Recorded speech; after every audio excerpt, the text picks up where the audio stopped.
మీరు చూస్తున్నది 1956లో ఫోటో. ఈ ఫోటోలో మీరు చూస్తున్నది 5 MB హార్డ్ డ్రైవ్.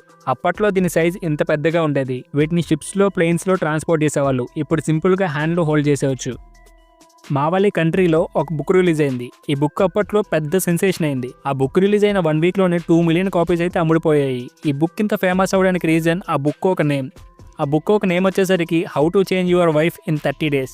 నిజానికి ఈ బుక్ ఒక నేమ్ తప్పుగా ప్రింట్ అయింది. ఈ బుక్ ఒక original name how to change your life in 30 days. Book name set చేశాక మంత్లో ఓన్లీ 3 కాపీస్ మాత్రమే సోల్డ్ అయ్యాయి. మీకు తెలుసా, మీరు నిద్రపోతున్నందుకు కూడా మనీ ఇస్తారు. మీరు వింటుంది నిజమే. మీరు నిద్రపోతున్నందుకు కూడా పేమెంట్ చేస్తారు. ఇలా నిద్రపోయే వాళ్ళని ప్రొఫెషనల్ స్లీపర్స్ అని అంటారు.